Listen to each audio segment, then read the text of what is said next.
Wow! Strawberry கொய்யா. என்னடா இப்படி சொல்றேன்னு பார்க்குறீங்க தானங்க? ஆமாங்க. இதுவும் ஒரு கொய்யா தாங்க. ஆனா, இலைய மட்டும் நீங்க பார்த்தீங்கன்னு வச்சுக்கோங்க, இது நீங்க கொய்யா மரம்னு சொல்லவே முடியாதுங்க. டோட்டலாவே அப்படியே வேற மாதிரி இருக்குங்க.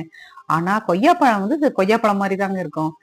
ஆனா, டேஸ்ட் வைஸ் நீங்க பார்த்தீங்கன்னா, புளிப்பும், இனிப்பும் கலந்து ஸ்ட்ராபெர்ரி டேஸ்ட்டும் இதுல வருங்க. மேக்ஸிமம் 75% ஸ்ட்ராபெர்ரி மாரி தாங்க இருக்கும் டேஸ்ட்டு. அதனாலேயே இதுக்கு பேரு வந்து ஸ்ட்ராபெர்ரி கொய்யான்னு வச்சிருக்காங்க. ஆனா மரத்த பார்த்துலாம் யாராலயுமே கண்டுபிடிக்க முடியாதுங்க.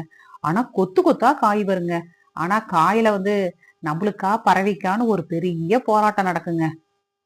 நாம கொஞ்சம் ஏமாந்துட்டோம், அவங்க பறிச்சு சாப்ட்டுருவாங்க. இப்ப பாருங்களேன், இந்த பழத்த கூட பறிக்கிறேன். பழமான உடனே அவங்க தாங்க சாப்பிட ஆரம்பிச்சிருக்காங்க. அங்க பாருங்க, சாப்ட்டு தான் வச்சிருக்காங்க. ஆனா நாம ஒரு நாள் பார்க்காம விட்டுட்டோம், நம்மளுக்கு ஒரு காய் கூட கிடைக்காது. அவங்க ஃபுல்லாவே சாப்ட்டுருவாங்க. ஆனா வச்சு 4 வருஷம் ஆகுதுங்க.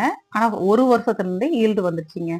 நான் போன பதிவுல சொல்லியிருந்தேன் இல்லைங்களா? பக்கத்து தோட்டத்துல ஆட்டுக்குட்டிங்க மேய்ஞ்சிட்டு இருந்தாங்கன்னு. அவங்க பாருங்க. நம்ப ஃபோட்டோ எடுக்க இத ஆரம்பிச்ச உடனே, இவங்க நம்மளே தான் பார்த்துட்டு இருந்தாங்க. சரின்ட்டு பக்கத்துல போய் என்ன பண்ணலான்னு பார்க்கலான்ட்டு பக்கத்துல போனோனே, அவங்க ஓடி போய்ட்டாங்க. நான் தோட்டத்துக்குள்ளார வந்து 1 மணி நேரம் இருந்தேங்க. அந்த 1 மணி நேரமா அது இங்கே நின்னு நான் பண்றத மட்டும் தாங்க அது பார்த்துக்கிட்டு இருந்தது, இந்த ஆட்டுக்குட்டி. இந்த மரம் வந்து மலைப்பிரதேசத்துல தாங்க வரும்னு சொல்றாங்க.